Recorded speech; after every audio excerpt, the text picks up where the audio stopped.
I've been listening to my dad speak for my whole life, and I've been editing him now for 3 or 4 years.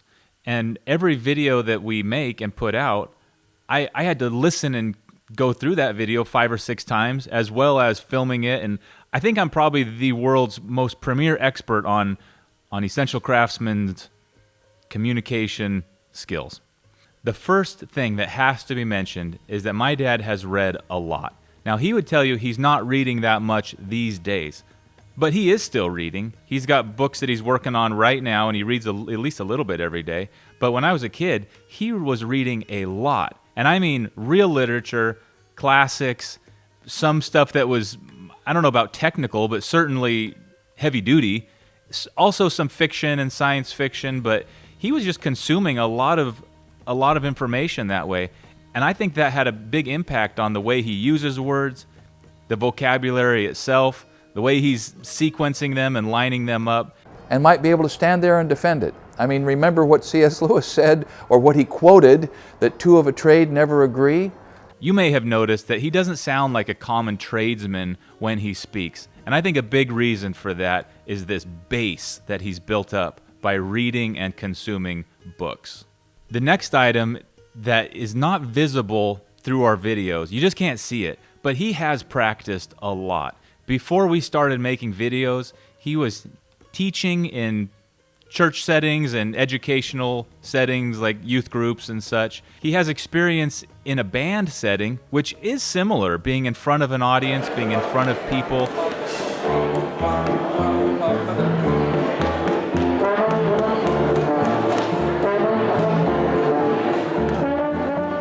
Having a microphone there. But he has experience in front of crowds in a more difficult setting. When you're speaking publicly or live, there is no editing, and you can't stop and reshoot something. And so he has an approach to speaking that's he's very committed, and he finishes every thought, he finishes every sentence that he starts, and that has been developed through practice, the hard way. Now, as the video editor, I can tell you with certainty, he does not use or ah or like or any pause fillers when he's speaking. If he did, I would edit them out, but he just doesn't. Now, if he needs to collect his thoughts, he'll either do it way on the front end before he starts the sentence, or he'll just pause. And so I'll cut out a big pause, but it's so much more powerful to have a big pause than to be kind of buying time and stuttering and making these noises while you're collecting your thoughts. He just pauses.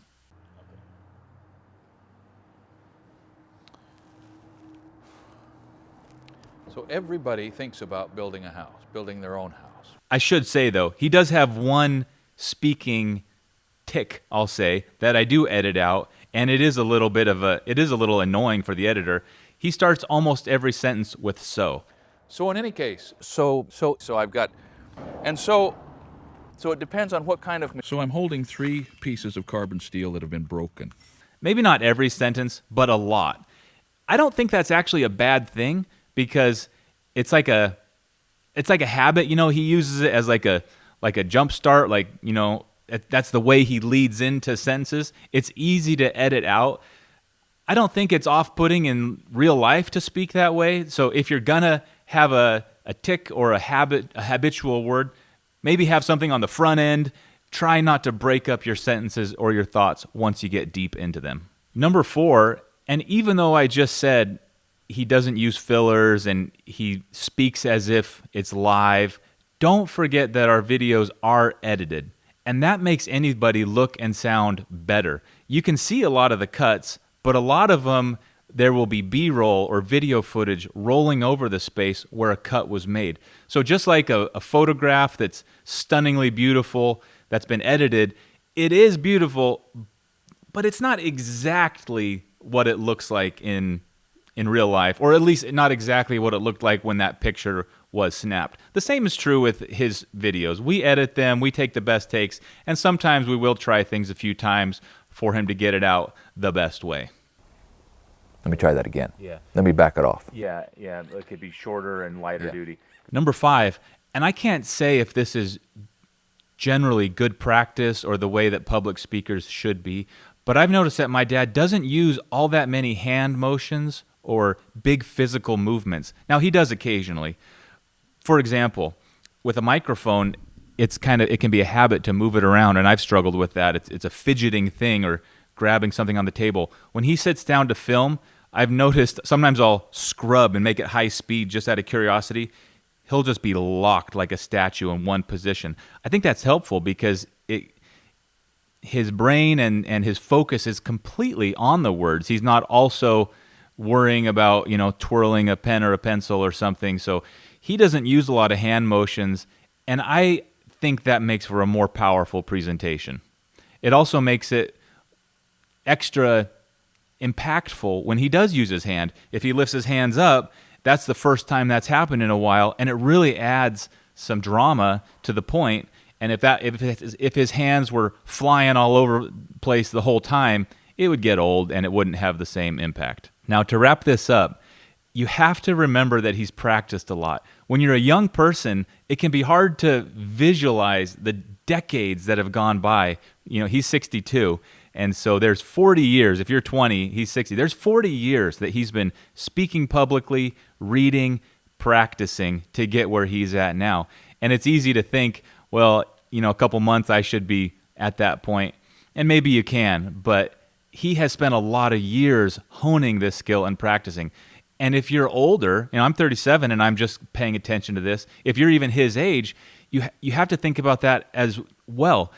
For those last 40 years, he has been practicing this, whereas I have never given a moment's thought to speaking publicly or even speaking clearly and without filler words. It's never been important to me. I've never had a reason even to pay attention to it. He has.